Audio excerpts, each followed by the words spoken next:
ইতিমধ্যে বানপানীয়ে আমাৰ ফকীৰগঞ্জ অত্ৰ অঞ্চলত প্লাবিত কৰি এক ভয়ংকৰ তাণ্ডৱ সৃষ্টি কৰিছে। ইতিমধ্যে আপোনালোকে সকলোৱে জানে যে 2 দিন আগত ফকীৰগঞ্জৰ যি মেইন ৰোড আছিল, ৰোডখন বানপানীয়ে একদম তছ নছ কৰি আমাৰ যাতায়াত যোগাযোগ বিচ্ছিন্ন কৰি পেলাইছে।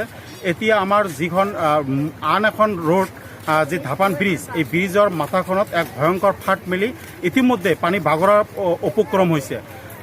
ইতিমধ্যে ৰাইজৰ যাতায়াত যোগাযোগ সম্পূৰ্ণৰূপে বিচ্ছিন্ন হৈ পৰিছে। এই ধাপানেৰে এই ৰাস্তাখনৰ ওপৰেৰে আমি লক্ষীপুৰ, গুৱাহাটী, গোৱালপাৰা আদি এই ৰাস্তাৰে আমাৰ মেইন ৰাস্তা। বাছ আপোনালোকে জানে যে ইয়াত আমাৰ বাছ ষ্টেণ্ড আছে।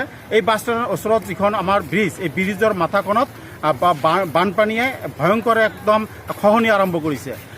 আমি ইতিমধ্যে শুনামতে ডিপাৰ্টমেণ্টৰ মানুহ যাতে ইমাৰ্জেঞ্চি যাব পাৰে তাৰ কাৰণে বাহৰ ব্যৱস্থা কৰিছে। কিন্তু এইখিনি সময়লৈকে অতিকে দুৰ্ভাগ্যজনক কথা যে এই ইমান যে মানুহে হাহাকাৰ কৰিবলগীয়া হৈছে, বানপানীয়ে তাণ্ডৱ সৃষ্টি কৰিব লগা হৈছে। ইয়াৰ ফলতো তেওঁ ৰাইজক উদ্ধাৰ কৰিবৰ কাৰণে, সহায় সহযোগিতা কৰিবৰ কাৰণে আমি আমাৰ স্থানীয় বিধায়কগৰাকী, স্থানীয় MP গৰাকী বা চৰকাৰৰ কোনো এজন উচ্চপদস্থ বিষয়া বা আন ৰাজনৈতিক নেতাবোৰৰ কোনো এজন প্ৰতিনিধিক আমি দেখা নাই এই সময়ত, ৰাইজৰ বিপদৰ সময়ত। গতিকে এয়া আমাৰ কাৰণে অত্যন্ত দুৰ্ভাগ্যজনক কথা। গতিকে ৰাইজক এইখিনি সময়ত যিসকলে কেম্পত পাতি আছে তেওঁলোকক স্পেচিয়েল মেডিকেল কেম্প দিব লাগিছিল, ৰিলিফৰ ব্যৱস্থা কৰিব লাগিছিল।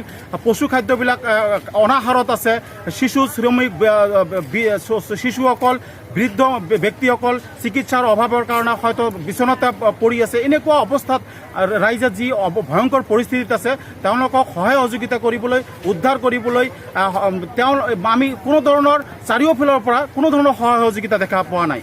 গতিকে আমি ইয়াৰ যোগেদি আমি ডিপাৰ্টমেণ্টৰ মানুহক অনুৰোধ জনাইছোঁ, বিশেষকৈ আমাৰ স্থানীয় জনপ্ৰতিনিধিসকল, MLA, MP, অসম চৰকাৰৰ জনপ্ৰতিনিধিসকল, জিলা প্ৰশাসনৰ ব্যক্তিসকলক আহ্বান জনাইছোঁ যে তৎকালে তেওঁলোকে এই অঞ্চললৈ আহি ৰাইজক যেই প্ৰকাৰৰ যেনে ধৰণৰ সহায় কৰিব পৰা যায়, চিকিৎসাৰ ক্ষেত্ৰই হওক, ৰিলিফৰ ক্ষেত্ৰতে হওক বা ৰাস্তা ঘাটৰ ক্ষেত্ৰতে হওক, সকলো ধৰণৰ সহায় সহযোগিতা কৰিবলৈ আমি বিনম্ৰ অনুৰোধ জনাইছোঁ।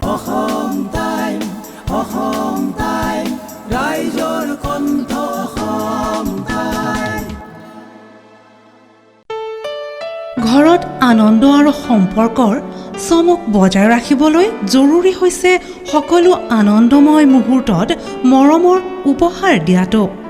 সেইবাবে মধুশ্ৰী জুৱেলাৰ্ছে আনিছে সকলো ৰঙীন ক্ষণৰ বাবে বিশেষ গহনা। হীৰাৰে হওক, সোণৰে হওক বা ৰূপৰে হওক, শ্ৰেষ্ঠ ডিজাইনছ আৰু হলমাৰ্কযুক্ত গহনাই ৰাখে সম্পৰ্কক নিখুঁত। তেনেহ'লে আজিয়ে আনক আনন্দ মধুশ্ৰী জুৱেলাৰ্ছৰ সৈতে। যোগাযোগ কৰক 7028000341 নাইবা ভিজিট কৰক LNB ৰোড, নলবাৰী, অসম।